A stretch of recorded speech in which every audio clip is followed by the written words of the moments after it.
देखिए, नेताजी सुभाष चंद्र बोस की जयंती भारतीय जनता पार्टी पराक्रम दिवस के रूप में मना रही है।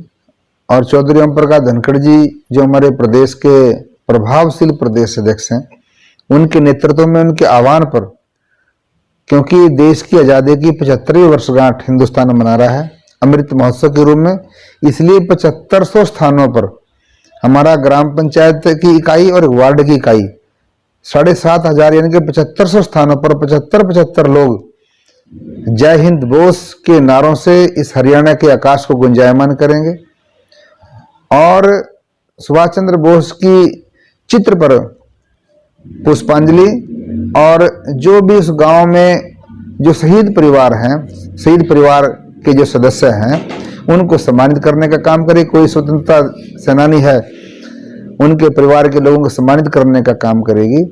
और मैं ये कहना चाहता हूं आपके माध्यम से, ऐसे बहुत से अनगिनत ऐसे वीर सपूत क्रांतिकारी जिन्होंने अपने जीवन का सर्वोच्च बलिदान इस देश की आजादी के लिए देने का काम किया, उन लोगों के इतिहास को छुपाने का काम जो कांग्रेस ने किया है, भारतीय जनता पार्टी का प्रत्येक कार्यकर्ता, भारतीय जनता पार्टी का संगठन उन ऐसे वीर क्रांतिकारी माता के सपूतों की वीर गाथाओं को इस हरियाणा के जन जन तक पहुंचाने का काम करेगा।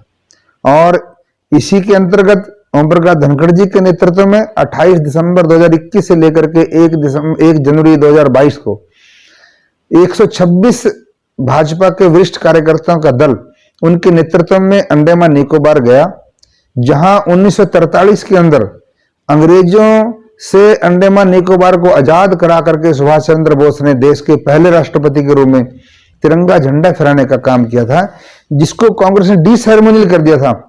मोदी जी की सरकार ने इसको फिर सेरेमोनियल किया।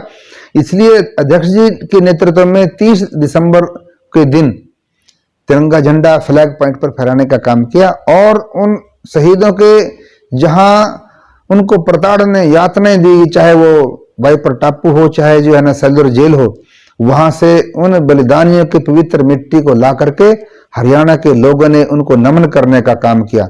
इसलिए इस नेताजी सुभाष चंद्र बोस जी की 125वीं जयंती हरियाणा में पराक्रम दिवस के रूप में हमारे लोग मना रहे हैं। और सब अध्यक्ष जी हमारे बहादुरगढ़ रहेंगे, मैं खुद गांव बीड पिपली में रहूंगा। जय हिंद बोस कह करके पूरे हरियाणा को गुंजायमान करेंगे। मैं पुनः नेताजी को श्रद्धा सुमन अर्पित करते हुए जय हिंद बोस कह करके। आपके दो हाथ जादूगर नहीं है, फिर भी जादू दिखा सकते हैं। कभी आशीर्वाद बन जाते हैं तो कभी माफी, कभी प्यार बन जाते हैं तो कभी तकरार, कभी हौसला बन जाते हैं तो कभी ताकत, और समझदार बन जाएं तो पर्सनल बॉडीगार्ड भी बन जाते हैं। कैसे?